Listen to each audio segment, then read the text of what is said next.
പ്രവാചകൻ്റെ അപദാനങ്ങൾ പാടിപ്പുകഴ്ത്തുന്ന, പ്രവാചകനെ ആവോളം പ്രശംസിക്കുന്ന, അദ്ദേഹത്തിൻ്റെ ജീവിതത്തെ മാതൃകയാക്കാൻ വേണ്ടി, അദ്ദേഹത്തിൻ്റെ ജീവിതത്തെ പഠിക്കാൻ വേണ്ടി ഒരുപാട് ഇരുത്തങ്ങൾ നമ്മൾ ഇരുന്നിട്ടുണ്ട്. അദ്ദേഹത്തെ നാം ആഴത്തിൽ കേട്ടിട്ടുണ്ട്, അദ്ദേഹത്തെ നാം ആഴത്തിൽ പഠിച്ചിട്ടുണ്ട്. അദ്ദേഹത്തിൻ്റെ ജീവിതചര്യകളെ പരമാവധി നമ്മുടെയൊക്കെ ജീവിതത്തിൽ പകർത്താൻ നാം ശ്രമിച്ചുകൊണ്ടേയിരിക്കുന്നുണ്ട്. ഇനിയും റബീഉൽ അവ്വലുകൾ വരും. ഇൻഷാ അല്ലാഹ് നമ്മൾ ജീവനോടെയുണ്ടെങ്കിൽ ഇനിയും ഇതുപോലെ ഇരിക്കും. ഇതെത്രമാത്രം നമ്മുടെയൊക്കെ പ്രായോഗിക ജീവിതത്തിലേക്ക് കടന്നു വരുന്നു എന്ന ചിന്തയും വിചാരവും അടിക്കടി ഉണ്ടാകണം എന്നാണ് എന്നോടെന്ന പോലെ നിങ്ങളോടും ആദ്യമായി പറഞ്ഞു വയ്ക്കാനുള്ളത്. പ്രവാചകൻ സ്വല്ലല്ലാഹു അലൈഹി വസല്ലം നമ്മോട് വിട പറയുമ്പോൾ മഹത്തായ 2 കാര്യങ്ങൾ നമ്മെ ഏൽപ്പിച്ചാണ് പോയത്. ഒന്ന്, അല്ലാഹു സുബ്ഹാനഹു വ തആല ഇറക്കിക്കൊടുത്ത, നമുക്കെല്ലാവർക്കുമായി ഇറക്കിത്തന്ന വിശുദ്ധ ഖുർആനും പകൽ വെളിച്ചം പോലെ സുതാര്യമായ പ്രവാചകൻ്റെ ജീവിതചര്യയുമാണത്. നമ്മുടെ രാജ്യത്തെ മൊത്തം നോക്കിയാൽ നമുക്ക് 2ആയിട്ട് രാജ്യത്തിൻ്റെ പുരോഗതിയെയും അധോഗതിയെയും ഒക്കെ വിലയിരുത്താൻ കഴിയും. ഒരു ഭാഗത്ത് ശാസ്ത്ര സാങ്കേതിക നേട്ടങ്ങളുടെ തികവിലും മികവിലും നാം അനുഭവിച്ചു കൊണ്ടിരിക്കുന്ന സുഖ സൗകര്യങ്ങൾ, ശക്തമായത് എന്ന് നമുക്ക് ആശ്വസിക്കാവുന്ന ഭരണവും ഭരണകൂടവും സ്വാതന്ത്ര്യവുമൊക്കെ നമ്മളിപ്പോൾ അനുഭവിക്കുകയും ആസ്വദിക്കുകയും അതിനകത്ത് ജീവിച്ചു കൊണ്ടിരിക്കുകയും ചെയ്യുന്നു. മറുഭാഗത്ത് ഓരോ വ്യക്തികളെ എടുത്തു നോക്കിയാൽ, കുടുംബങ്ങളെ എടുത്തു നോക്കിയാൽ, ജീവിതത്തിൻ്റെ പല തലങ്ങളിലും അസ്വസ്ഥമായ മനസ്സുമായി, ആരോടും പങ്കുവെക്കാൻ കഴിയാത്ത പല സംഭവങ്ങൾ സ്വന്തം ജീവിതത്തിൽ പേറേണ്ടി വന്നതിൻ്റെ ഭാരവുമായി ജീവിക്കുന്ന വ്യക്തികൾ കൂടിക്കൂടി വരികയാണ്. കുടുംബങ്ങളിൽ അസ്വസ്ഥതകൾ പുകഞ്ഞുകൊണ്ടിരിക്കുകയാണ്. എങ്ങനെയാണ് പരിഹാരം, എന്താണ് പരിഹാരം എന്നതിന് കൗൺസിലർമാരുടെ അടുത്തേക്ക് പോകാൻ, പുതിയ പുതിയ ആശയങ്ങളെ സ്വീകരിക്കുവാൻ, എവിടെയാണ് മനസ്സമാധാനം ലഭിക്കുക എന്നതിന് എല്ലാവരും നെട്ടോട്ടത്തിലാണ്. അങ്ങനെ ഒരു ഭാഗത്ത് പുരോഗതിയും ഒരു ഭാഗത്ത് നഹാ സാഹിബ് പറഞ്ഞു വെച്ചതിൻ്റെ തുടർച്ചയെന്നോണം നമ്മളിൽ നിന്ന് അന്യമായി പോകുന്ന മൂല്യങ്ങൾ, ധാർമ്മിക സദാചാര ബോധങ്ങൾ, അതുമായി ബന്ധപ്പെട്ട പാഠങ്ങൾ, ജീവിതത്തിൽ പകർത്താൻ മറന്നുപോയ ഒട്ടേറെ കാര്യങ്ങൾ നമ്മുടെയൊക്കെ ജീവിതത്തിൻ്റെ താളം തെറ്റിച്ചുകൊണ്ടിരിക്കുന്നു എന്നതും നമുക്ക് മറക്കാനോ പറയാതിരിക്കാനോ ആവില്ല. ഇങ്ങനെ ഒരു രണ്ടിനുമിടയിൽ നിൽക്കുന്ന നമ്മെ സംബന്ധിച്ചിടത്തോളം കാലം എന്താണ് നമ്മോട് പറയുന്നത്, എന്തിനെയാണ് തേടുന്നത് എന്നിടത്താണ് പ്രവാചകൻ സ്വല്ലല്ലാഹു അലൈഹി വസല്ലം വെളിച്ചമായി 6-ാം നൂറ്റാണ്ടിലേക്ക് കടന്നു വന്നത്. അവിടെയും കുടുംബങ്ങൾ അസ്വസ്ഥമായിരുന്നു. പക്ഷേ ഇന്നത്തെ അത്ര ഉണ്ടായിരുന്നില്ല എന്ന് പറയാം.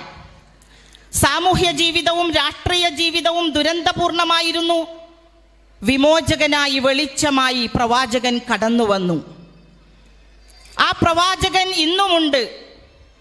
ഭൗതിക ശരീരമില്ലെങ്കിലും അദ്ദേഹത്തിൻ്റെ വെളിച്ചം ഇവിടെയുണ്ട്. അത് നമ്മുടെ കയ്യിൽ വെളിച്ചമായിട്ടാണോ കരിന്തിരിയായിട്ടാണോ കത്തിക്കൊണ്ടിരിക്കുന്നത് എന്നിടത്ത് പുനരാലോചനകൾ ആവശ്യമാണ്. നമ്മുടെ കുടുംബങ്ങളിൽ വൈവാഹികമായ ബന്ധങ്ങൾ ആടിയുലയുന്നു. ഭാര്യയാണോ ഭർത്താവാണോ അവകാശത്തിൻ്റെ പേരിൽ തർക്കത്തിലാണ്. ഉത്തരവാദിത്തങ്ങൾ നിർവഹിക്കാൻ, കടമകൾ നിർവഹിക്കുവാൻ, ബാധ്യതകൾ എന്താണ് എന്ന് ഓർമ്മിക്കുവാൻ സമയമില്ലാതെ അവകാശ തർക്കങ്ങളുടെ പേരിൽ കുടുംബങ്ങൾ ഉഴലുകയാണ്. മറ്റൊരു ഭാഗത്ത് വിവാഹം എന്നത് ഞാൻ സ്വന്തം കാലിൽ നിന്നതിന് ശേഷം എനിക്കൊരു ഇണയ മതി, അതുവരെ ഇണയെന്തിനാണ് തുണയെന്തിനാണ് എന്ന് പ്രവാചകൻ പറഞ്ഞതും അള്ളാഹു പഠിപ്പിച്ചതും നമ്മൾ മറന്നുപോയിരിക്കുന്നു. വിവാഹത്തിന് പുതിയ സമവാക്യങ്ങൾ വരുന്നു, വൈവാഹിക ജീവിതത്തിന് പുതിയ ആശയതലങ്ങൾ വരുന്നു. എന്നിട്ട് മനസ്സമാധാനത്തിന് മറ്റെവിടെയൊക്കെയോ നമ്മളിങ്ങനെ തേടിക്കൊണ്ടിരിക്കുകയാണ്. ഇത്തരം സന്ദർഭങ്ങളിൽ നമുക്ക് മടങ്ങിയേ പറ്റൂ. കാരണം പ്രവാചകൻ ഏൽപ്പിച്ചതിനെ, പ്രവാചകൻ തന്നതിനെ പ്രബോധനം ചെയ്യേണ്ടവർ തന്നെ തങ്ങളുടെ ജീവിതത്തിലേക്ക് അത് കൊണ്ടുവരാതെ, തങ്ങളുടെ മക്കൾക്കത് പറഞ്ഞു കൊടുക്കാതെ, മക്കളും മാതാപിതാക്കളും തമ്മിലുള്ള ബന്ധം ഉപദേശം ഇഷ്ടമില്ലാത്ത മക്കൾ എല്ലാ ആഴ്ചയും ഒരു ഖത്തീബ് മിമ്പറിൽ നിന്ന് ഊസീകും വഇയ്യായ ബിതഖ്വല്ലാ എന്ന് പറയണമെന്ന് പഠിപ്പിച്ച മതത്തിൻ്റെ ആളുകൾ പറയുന്നു മക്കൾക്ക് ഉപദേശം ഇഷ്ടമില്ല. ലുഖ്മാൻ അലൈഹിസ്സലാം തൻ്റെ പൊന്നുമോനെ വിളിച്ചുകൊണ്ട് സ്വതസിദ്ധമായ ശൈലിയിൽ സാരോപദേശങ്ങൾ പറഞ്ഞു കൊടുക്കുന്നത് വായിച്ചു കൊണ്ടിരിക്കുന്ന നമ്മൾ പരസ്പരം പറയുന്നു, ഉപദേശമൊന്നും ആർക്കും വേണ്ട. ഖുർആൻ എവിടെയാണ് വെച്ചത്?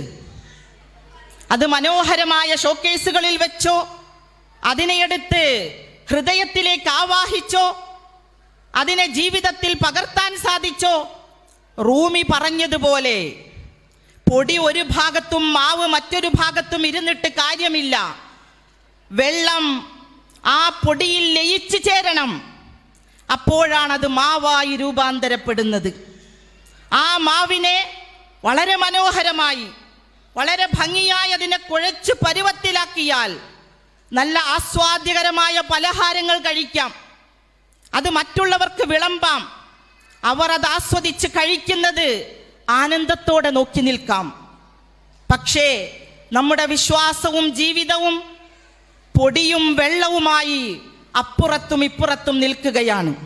അതെപ്പോൾ മാവായി തീരുന്നുവോ, അതിനെ എപ്പോൾ കുഴയ്ക്കാൻ പറ്റുന്നുവോ, അതുമായി എപ്പോൾ പലഹാരമുണ്ടാക്കാൻ കഴിയുന്നുവോ, അന്നാണ് നമ്മുടെ ജീവിതത്തിൻ്റെ, നമ്മുടെ കുടുംബത്തിൻ്റെ, നമ്മുടെ സാമൂഹ്യ ഘടനയുടെ, നമ്മുടെ രാജ്യത്തിൻ്റെ എല്ലാത്തിൻ്റെയും മനോഹരമായ ചിത്രങ്ങൾ, പുതിയ കാല ചരിത്രങ്ങൾ നമുക്ക് ഉണ്ടാക്കിയെടുക്കാൻ കഴിയുകയുള്ളൂ എന്ന ബോധ്യവും നമുക്ക് അനിവാര്യമാണ്.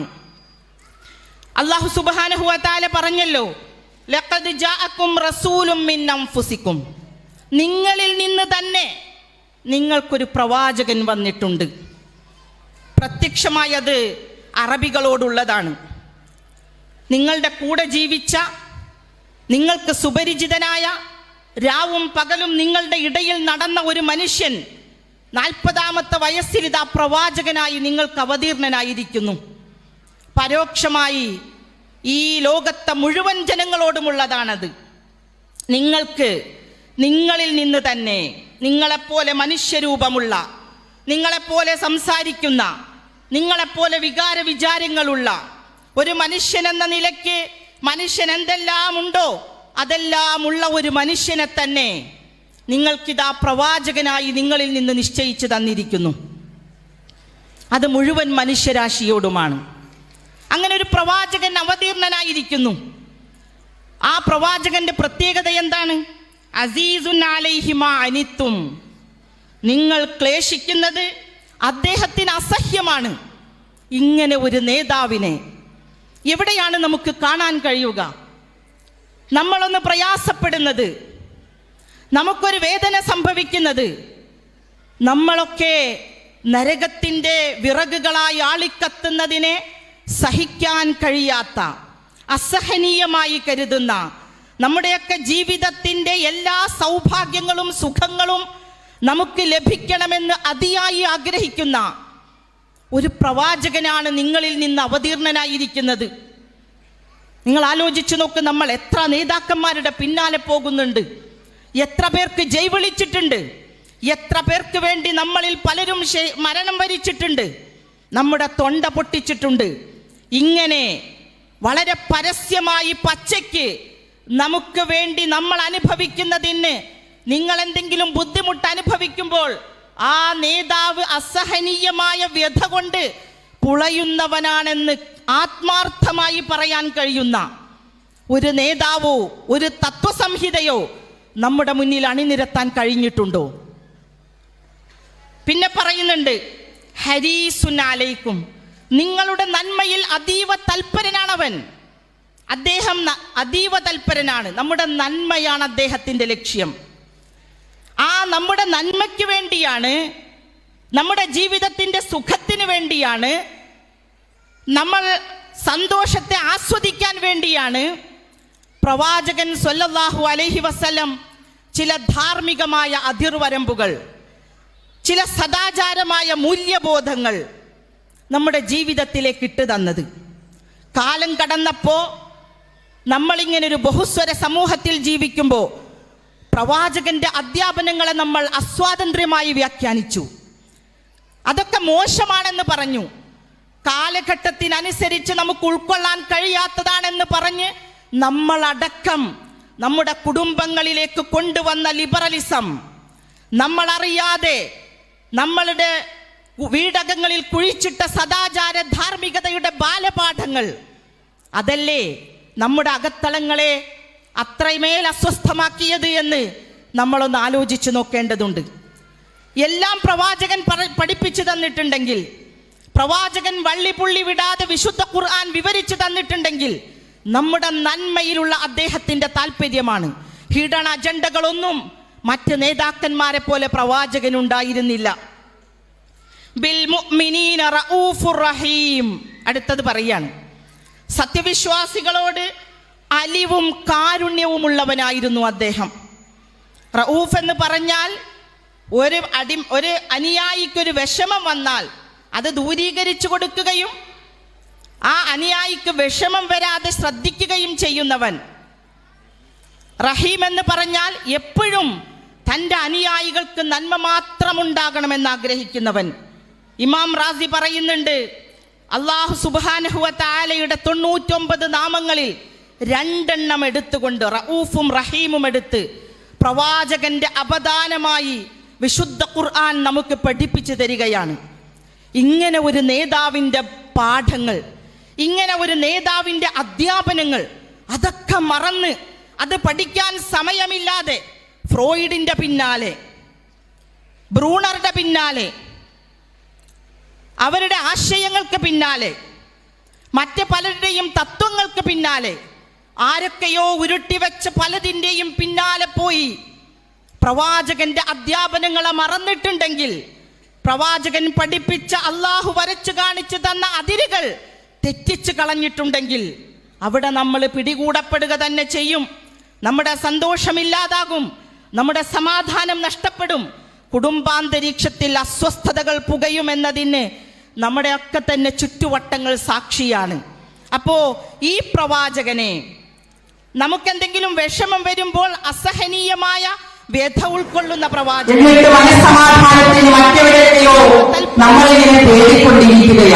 നമ്മൾ എവിടെയാണ് വെച്ചത് എന്നാണ് നമ്മൾ നമ്മോട് ചോദിക്കേണ്ടത്. നമ്മുടെ ഹൃദയത്തിൽ അദ്ദേഹമുണ്ടോ? നമ്മുടെ ചിന്തയിൽ അദ്ദേഹമുണ്ടോ? നമ്മുടെ ദൈനംദിന ജീവിതത്തിൽ അദ്ദേഹമുണ്ടോ? ഉണ്ടെങ്കിൽ നമ്മൾ യഥാർത്ഥത്തിൽ വിജയശ്രീലാളിതരാണ്. അതല്ലെങ്കിൽ നമ്മൾ പലതിനെയും പല സമയങ്ങളിൽ പലരും അതിൽ വീണുപോകുമെന്നതിന് കാലം സാക്ഷിയുമാണ്.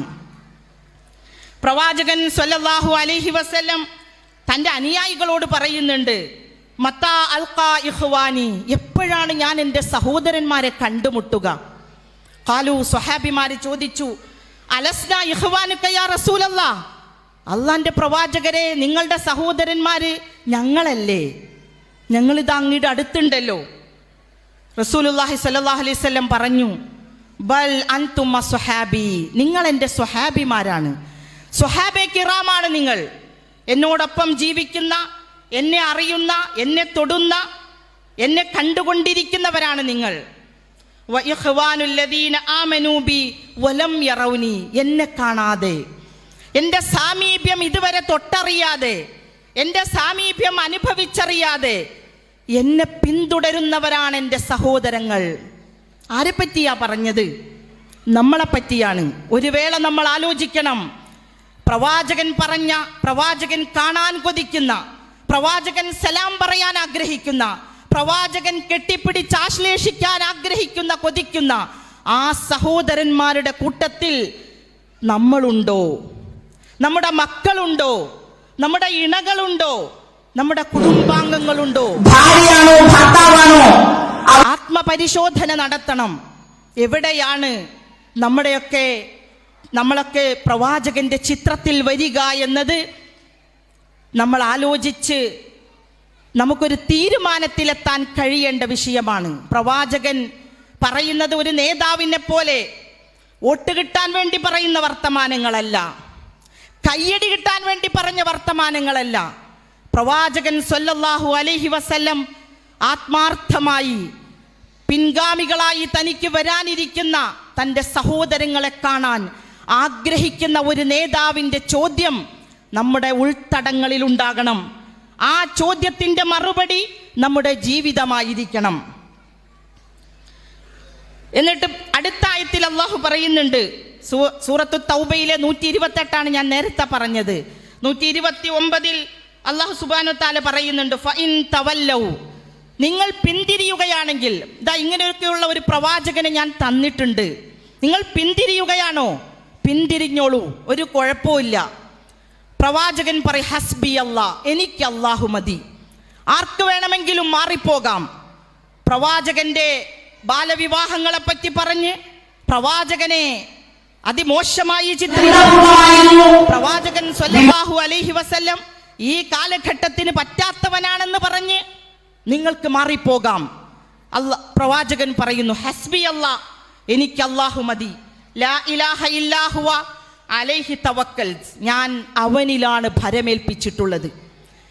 തവക്കുലിൻ്റെ വലിയ വിശദാംശങ്ങളിലേക്ക് പോവുകയല്ല. ഒരു ഉപാധിയുമില്ലാത്ത സന്ദർഭത്തിൽ, ഭൗതികമായ ഒരു മാർഗവും മുന്നിലില്ലാത്ത സന്ദർഭത്തിൽ ഏകനായ അള്ളാഹുവിൽ, അദൃശ്യനായ അള്ളാഹുവിൽ തൻ്റെ സകലതും സമർപ്പിക്കുവാനുള്ള ഈമാനിൻ്റെ കരുത്താണ് തവക്കുൽ.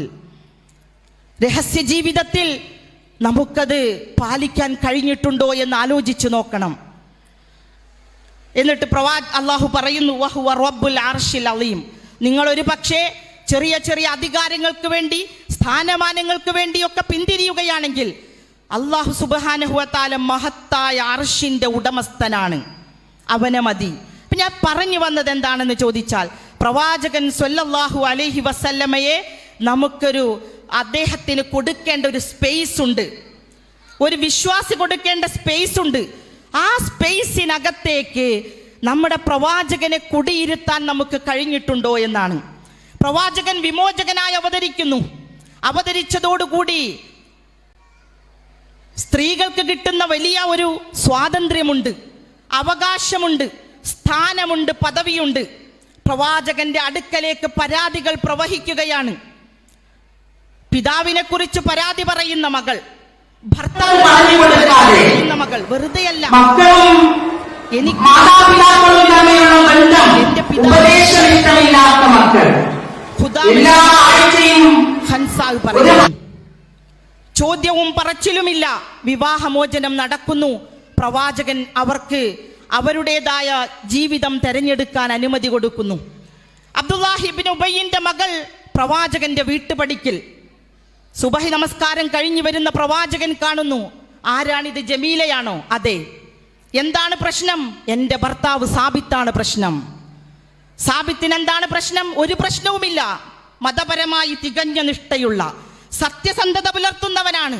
പക്ഷെ അദ്ദേഹത്തിൻ്റെ കൂട്ടുകാരുടെ കൂടെ നടന്നു വരുമ്പോൾ അദ്ദേഹം കുറിയവനായി, വൈരൂപ്യമുള്ളവനായി എനിക്ക് തോന്നി. ഞാൻ അദ്ദേഹത്തെ വെറുക്കുന്നു. പ്രവാചകൻ നിശബ്ദനായി. നീ ആ തോട്ടം തിരിച്ചു കൊടുക്കുമോ?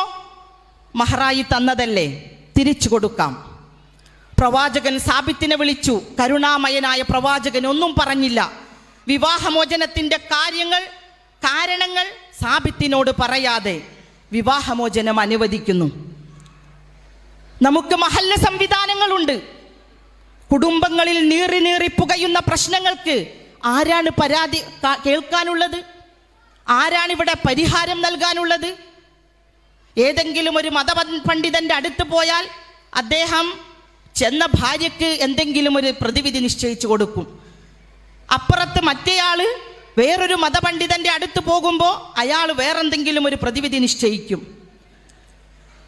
പ്രതിവിധി നിശ്ചയിക്കാൻ വേണ്ടി വരുന്നവരെ വിളിച്ചിരുത്തിക്കൊണ്ട് ങ്ങളിലെ അസ്വസ്ഥതകളെ തീർക്കാൻ കഴിയുന്ന കരുത്തുറ്റ മഹല്ല സംവിധാനങ്ങൾ പോലും ഇല്ലാത്ത, പരാതികൾ കേൾക്കാൻ ആളില്ലാത്ത നമ്മളാണോ പ്രവാചകന്റെ സാമൂഹ്യ ഘടനയെക്കുറിച്ച് സംസാരിക്കുന്നത്?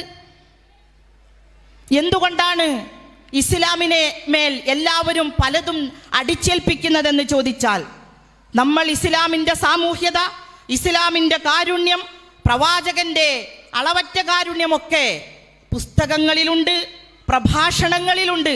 പക്ഷേ മുസ്ലിം കുടുംബങ്ങളിൽ നോക്കുമ്പോൾ കാണാനില്ല. കുടുംബങ്ങളിൽ നടക്കുന്നതാണ് ഇസ്ലാമിന്റെ നിയമങ്ങളെന്ന് ആലോചിക്കുകയും മനസ്സിലാക്കുകയും ചെയ്യുന്ന ഒരു കൂട്ടർ അപ്പുറത്തുണ്ട്. അവർ അതൊക്കെ ഇസ്ലാമിന്റെ മേൽ അടിച്ചേൽപ്പിക്കുന്നു. എന്നിട്ട് ഇസ്ലാമിന്റെ മേൽ വ്യാജമായ ആരോപണങ്ങൾ സൃഷ്ടിക്കുന്നു. ആരാണ് ഉത്തരവാദി?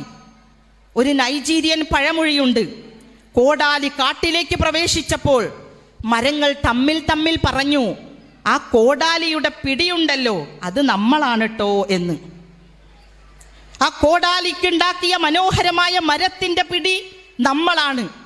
അങ്ങനെ നമ്മളുണ്ടാക്കിയ പിടിയിൽ പിടിച്ചുകൊണ്ടാണ് നമ്മളെ തന്നെ വെട്ടാൻ വരുന്നത് എന്ന ബോധം എന്നാണോ നമ്മുടെ സമൂഹത്തിനുണ്ടാകുന്നത്? എന്നാണോ പ്രവാചകൻ സ്വല്ലല്ലാഹു അലൈഹി വസല്ലമയുടെ അനുയായികൾക്ക് ഉണ്ടാകുന്നത്? അന്നാണ് യഥാർത്ഥത്തിൽ നമുക്ക് ഈ ഇസ്ലാമിനെ മനോഹരമായി ആളുകളുടെ മുന്നിൽ അവതരിപ്പിക്കുവാൻ, ഈ ഇസ്ലാമിന്റെ എല്ലാ അർത്ഥങ്ങളും മറ്റുള്ളവർക്ക് ആസ്വദിക്കുവാൻ കഴിയുകയുള്ളൂ. പ്രവാചകൻ പറഞ്ഞപ്പോൾ മദ്യപ്പുഴ ഒഴുകിയത്രേ നമ്മുടെ പ്രഭാഷണങ്ങളാണ്. അവിടെ ഡി അഡിക്ഷൻ സെന്ററുകളൊന്നും ഉണ്ടായിരുന്നില്ല. പക്ഷേ പ്രവാചകൻ ആഹ്വാനം ചെയ്തപ്പോൾ അവിടെ മദ്യം പുഴയായി ഒഴുകി. അതവരുടെ കരുത്തുറ്റ ഈമാനിൽ നിന്ന് വന്ന ഒഴുക്കായിരുന്നു. നമുക്കിവിടെ പ്രവാചകന്റെ ആഹ്വാനങ്ങൾ കേൾക്കുമ്പോൾ കരുത്തുറ്റ ഈമാനിൽ നമ്മളിലുള്ള ദുസ്വഭാവങ്ങൾ, നമ്മുടെ ന്യൂനതകൾ, നമുക്ക് വരുന്ന പോരായ്മകൾ, അതിനെ ഇതുപോലെ ഒഴുക്കിക്കളയുവാൻ നമുക്ക് സാധിക്കുന്നുണ്ടോ എന്ന് പുനരാലോചിക്കേണ്ടതുണ്ട്. നമ്മൾ ഓരോരുത്തരും ഈ ഇസ്ലാമിന്റെ പ്രതിനിധാനമാണ്. അതുകൊണ്ട് പ്രവാചകൻ സ്വല്ലല്ലാഹു അലൈഹി വസല്ലമയുടെ പ്രതിനിധികളായി വരാൻ നമുക്ക് കഴിയണം. വിശുദ്ധ ഖുർആനിൽ അല്ലാഹുവിനെ നൂറുൻ അലാ നൂർ എന്ന് പറയുന്നുണ്ട്. വിശുദ്ധ ഖുർആനിനെ നൂർ എന്ന് പറയുന്നുണ്ട്. പ്രവാചകനെ മുനീർ എന്ന് പറയുന്നുണ്ട്. ആ വെളിച്ചം തെളിച്ചു വെച്ച, വെളിച്ചത്തിന്റെ തെളിച്ചമായി നിന്ന മുനീറാണ്. ആ മുനീർ നമ്മുടെയൊക്കെ വീടിന്റെ അകത്തളങ്ങളിൽ കെട്ടുപോയിട്ടുണ്ടെങ്കിൽ, അവിടേക്ക് മറ്റ് പല സംസ്കാരങ്ങളും ഒഴുകി വന്നിട്ടുണ്ടെങ്കിൽ, വീടിന്റെ അകത്തളങ്ങളിൽ നമ്മൾ ഒരുമിച്ചിരിക്കണം. മാതാപിതാക്കളും മക്കളും ആരൊക്കെയുണ്ടോ അവരൊക്കെ ഒരുമിച്ചിരിക്കണം. മക്കളോട് പറയണം, ഞാൻ പ്രസവിച്ചതിൻ്റെ പേരിലല്ല, ഞാൻ നിങ്ങളെ വളർത്തി വലുതാക്കാൻ അധ്വാനിച്ചതിൻ്റെ പേരിലല്ല, നിങ്ങളെ വളർത്താൻ ഞങ്ങളെ ഏൽപ്പിച്ചതിൻ്റെ പേരിൽ ഞങ്ങൾക്ക് പേടിയുണ്ട്. ഞങ്ങളോട് ചോദിക്കും. ഒരാളൊരു കാര്യം ഏൽപ്പിച്ചാൽ എന്തായാലും ചോദിക്കുമല്ലോ. ആ ജീവിതമാണ് മക്കളെ വേദനകളായി, ചിലപ്പോൾ ചീത്തകളായി, ചിലപ്പോൾ ഉപദേശങ്ങളായി നിങ്ങളുടെ മുന്നിലേക്ക് പരന്നൊഴുകുന്നത് എന്ന് എന്ത് പറയുമ്പോഴും കുടുംബത്തെ അന്ത്യനാളിനെ ഓർമ്മിപ്പിച്ചുകൊണ്ട്, ഉത്തരവാദിത്തങ്ങളെ ഓർമ്മിപ്പിച്ചുകൊണ്ട് സംസാരിക്കാൻ കഴിയുന്ന കുടുംബാന്തരീക്ഷങ്ങൾ സൃഷ്ടിക്കാൻ നമുക്ക് കഴിയുമ്പോൾ തീർച്ചയായും അവിടെ വേദനകളും വ്യഥകളുമില്ലാത്ത ഒരു ജീവിതത്തെ പ്രതിഷ്ഠിക്കാൻ നമുക്ക് കഴിയും. അത് കണ്ടുവേണം, ആ പ്രകാശത്തെ കണ്ടുവേണം പ്രകാശമില്ലാത്ത, വെളിച്ചമെന്തെന്നറിയാത്ത, തെളിച്ചമെന്തെന്നറിയാത്ത ആളുകൾക്ക് ഇതിലേക്ക് ആകർഷിക്കുവാൻ. നമ്മൾ കണ്ടിട്ടില്ലേ വെളിച്ചത്തിലെ ഓടിയെടുക്കുന്ന ഈയാമ്പാറ്റകളെ പോലെ. അവർക്കിതിൽ വന്നതിനെ ആസ്വദിക്കാൻ കഴിയണം. ഈയാമ്പാറ്റകൾ അത് ആസ്വദിക്കില്ലെങ്കിലും. അപ്പൊ അതുകൊണ്ട് നമ്മൾ ആലോചിക്കണം, പുനരാലോചിക്കണം. പ്രവാചകന്റെ മദ്ഹുകൾ വായിലൂടെ മാത്രമാണോ? കർണപുടങ്ങളിൽ അലയടിച്ച് അന്തരീക്ഷത്തിലേക്കാണോ? അതല്ല, വായിലൂടെ ഉരുവിട്ടത് കർണപുടങ്ങളിൽ ആഞ്ഞുപതിച്ച് നമ്മുടെ ഹൃദയത്തിന്റെ അന്തരാളങ്ങളിൽ അസ്വസ്ഥതയുണ്ടാക്കിയിട്ടുണ്ടെങ്കിൽ തീർച്ചയായും അതാണ് നമ്മുടെയൊക്കെ വിജയം. അല്ലാഹു സുബ്ഹാനഹു വ തആല അത്തരത്തിൽ അറിവ് മാത്രമല്ല തിരിച്ചറിവ് നേടുവാനും തിരിച്ചറിവിലൂടെ ജീവിതത്തെ മുന്നോട്ട് നയിക്കുവാനും നമ്മുടെയൊക്കെ തെറ്റുകുറ്റങ്ങൾ ഇല്ലായ്മ ചെയ്യുവാനുമുള്ള ആന്തരികമായ കരുത്തും ഈമാനും റബ്ബ് സുബ്ഹാനഹു വ തആല നമുക്ക് ഓരോരുത്തർക്കും നൽകി അനുഗ്രഹിക്കുമാറാകട്ടെ. പ്രവാചകൻ സ്വല്ലല്ലാഹു അലൈഹി വസല്ലമയുടെ ആ ചരിത്രം, അദ്ദേഹത്തിൻ്റെ കൽപ്പനകൾ അതേപടി അനുസരിക്കുവാൻ കഴിവും കരുത്തുമുള്ള അനുയായികളായി മാറാനും പ്രവാചകനെ നാളെ കണ്ടുമുട്ടാനും നമുക്ക് എല്ലാവർക്കും സാധിക്കുമാറാകട്ടെ. വആഖിറു ദഅവാന അനിൽ ഹംദുലില്ലാഹി റബ്ബിൽ ആലമീൻ. അസ്സലാമു അലൈക്കും വറഹ്മത്തുള്ളാഹി വബറകാതുഹു.